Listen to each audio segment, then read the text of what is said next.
Hey, Memphis Mafia kid, and I'm glad to be back this week.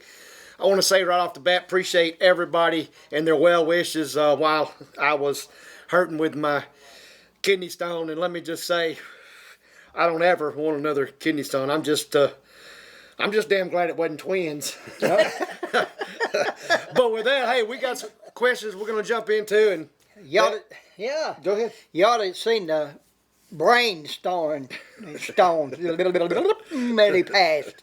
Come out his mouth, as big as a golf ball. I mean, that's what's wrong with him. Yep. Anyway, past all the craziness, I got a question here. James Hunter. What do you think Elvis had that other celebrities didn't? I'm not. I think I know what you're talking about, but let me just say that I have heard the word charisma and everything. All I can tell you is when I first went to hear Elvis record was in 1958.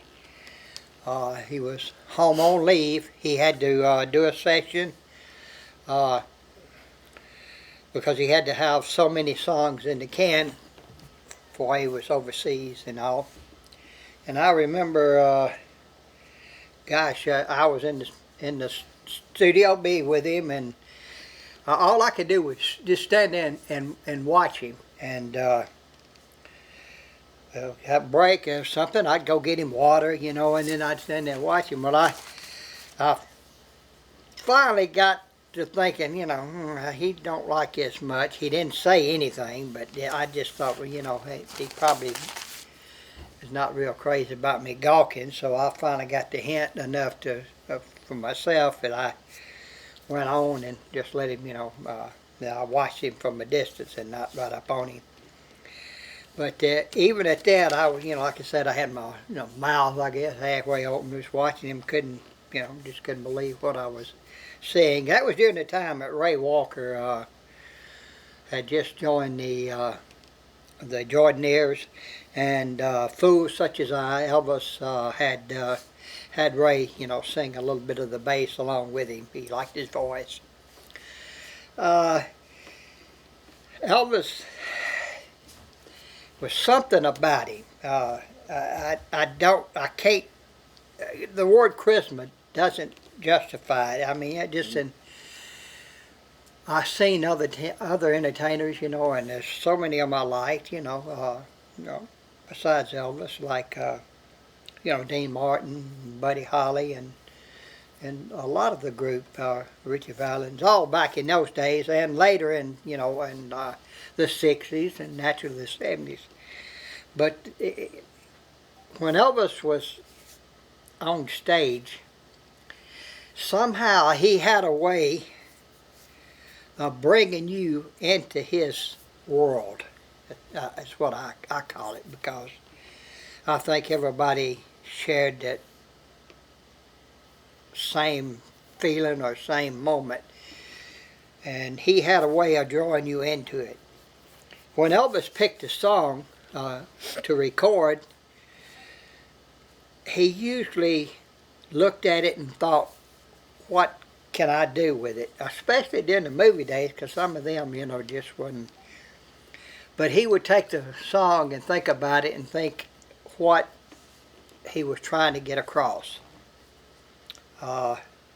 with the song. And I think he put his, heart and soul into every song he ever recorded, good or bad, and that was one thing. And just like I say, man, it was something else about him that just, without getting weird, without just getting completely weird, that nobody else had. And I had met a lot of stars, a lot of entertainers. They did not, and they were good.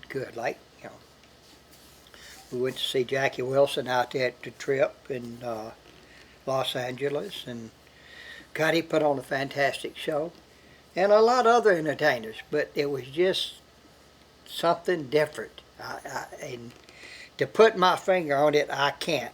But I feel like so many of Elvis's fans know exactly what I'm talking about. It's just that one little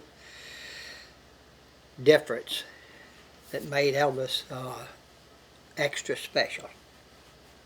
So I hope that kind of is what you were referring to, and I hope that answers your question and all, and hope I kind of got across what I'm trying to say about him. You know, he was just unique. Tried in many ways. It's hard to. You just can't. You can't do it. You can't put your finger on that one word.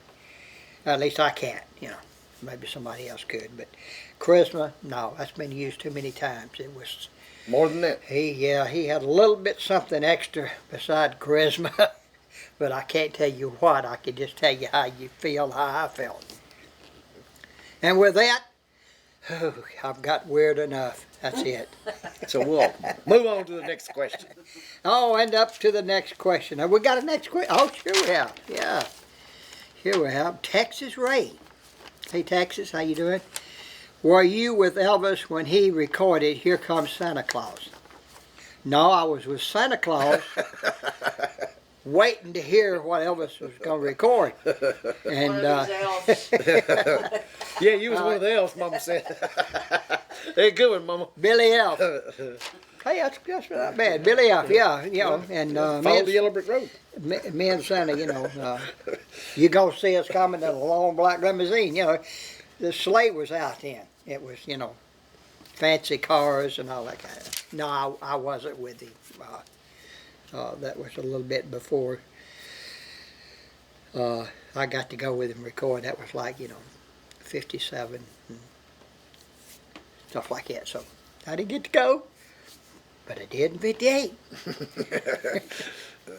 And with that, all I can tell you is my mouth's dry, and I'm going to move on to the next question. No, I'm going to move on out of this one here, because I'm going to have to wind up slapping Daniel. Oh, I might anyway. Okay. Now, folks, that's enough for this one. Well, Danny wants to tell us about your T-shirt. Yeah, why don't you tell me about your... Well, you tell me. I'm glad you brought that up. You know, I always say, hey, if you haven't subscribed, subscribe. And the reason I want you to do that is because my daughter and granddaughter, Danielle and Laney, and my son-in-law Nolan, got me this for Father's Day, and this explains it all. I do it for the subscribers. But no, hey, seriously, y'all, we appreciate you. We're going to be coming back at you again next week. And remember what we always say. We always live Elvis.